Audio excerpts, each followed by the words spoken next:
എല്ലാവർക്കും നമസ്കാരം. അപ്പോൾ പെരുന്നാൾ നമ്മൾ ആഘോഷിച്ചത് സ്നേഹവീട്ടിലും വെളിച്ചം അഗതി മന്ദിരത്തിലും പാലിറ്റീവ് കെയറിലും ഭക്ഷണം നൽകിക്കൊണ്ടായിരുന്നു. എല്ലായിടത്തും നമ്മൾ ബിരിയാണി എത്തിച്ച് നൽകിയാണ് ആഘോഷിച്ചത്. ഒരുപാട് സന്തോഷം തോന്നി. കാരണം നമ്മൾ ഇവിടെ നേരിട്ട് പലപ്പോഴും പോകാൻ പറ്റാറില്ല. പലതും പല ജില്ലകളിലായതുകൊണ്ട് നമ്മൾ അവർക്ക് വേണ്ടി ഭക്ഷണം എത്തിച്ച് കൊടുക്കുകയാണ് ചെയ്യുന്നത്. അപ്പോൾ നമ്മൾ കാണുന്ന ദിവസങ്ങളിലെല്ലാം വളരെ സന്തോഷമാണ്. മക്കളെ തരുന്ന കാര്യം ഇവിടെ പറയാറുണ്ട്.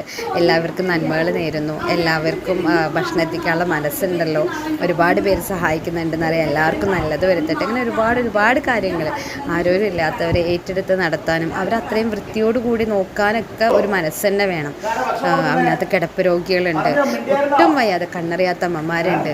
അപ്പോൾ അവരൊക്കെ സ്വന്തം മാതാപിതാക്കളായി കണ്ടുകൊണ്ട് ഒത്തൊരുമയോടുകൂടി ഒരു പരിഭവങ്ങളും ഇല്ലാതെ കൊണ്ടുപോകാൻ ഒരു ട്രസ്റ്റിന് അല്ലെങ്കിൽ ഒരു അസോസിയേഷനൊക്കെ സാധിക്കുന്നുണ്ടെങ്കിൽ വലിയ കാര്യമാണ്.